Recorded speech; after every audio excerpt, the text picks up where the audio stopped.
ఈ గజేంద్ర మోక్షణ కథ విన్నవారికి గజ తురగస్యందనములు సిద్ధించును. గజము ఐశ్వర్య చిహ్నం, అష్టైశ్వర్యములు సిద్ధించును అని దీని భావం.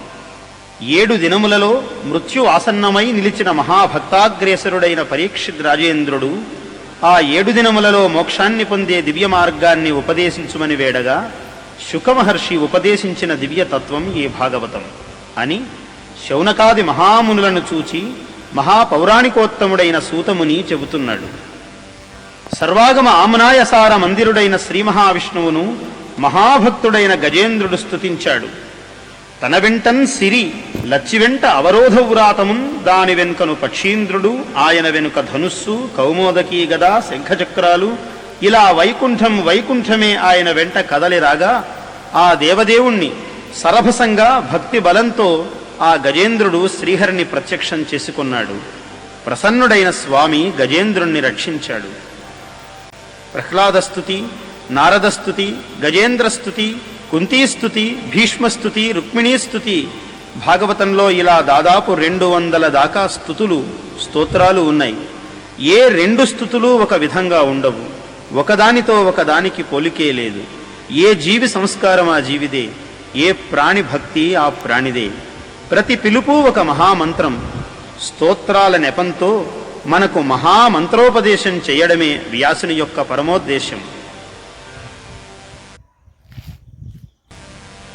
రాక్షసాధినాథుడు నిరంతర విష్ణుద్వేషి అయిన హిరణ్యకశిపునకు కలిగిన 4 కుమారులలో ప్రహ్లాదుడు తండ్రి మనస్సుకు విరుద్ధంగా మహావిష్ణుభక్తుడయ్యాడు. మహావిష్ణుభక్తుడైన ప్రహ్లాదుడు విష్ణుభక్తి పారమ్యాన్ని ఇలా కీర్తిస్తున్నాడు.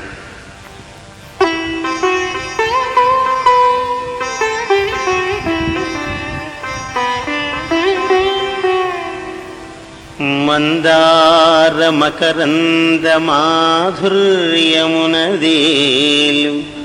మధుపంబువోవునే మదనములకు,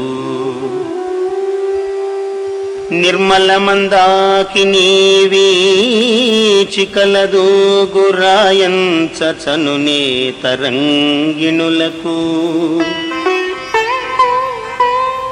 లలిత రసాల పల్లవ ఖాదియై చొక్కు కోయిల చేరునే కుటజములకు, పూర్ణేందు చంద్రికా స్ఫురిత చకోరకమరుగునే సాంద్ర నిహారములకు,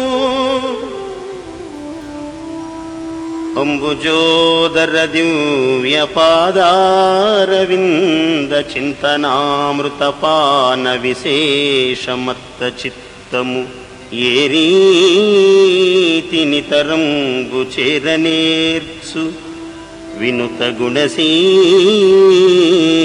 మాటలు వేయునేల.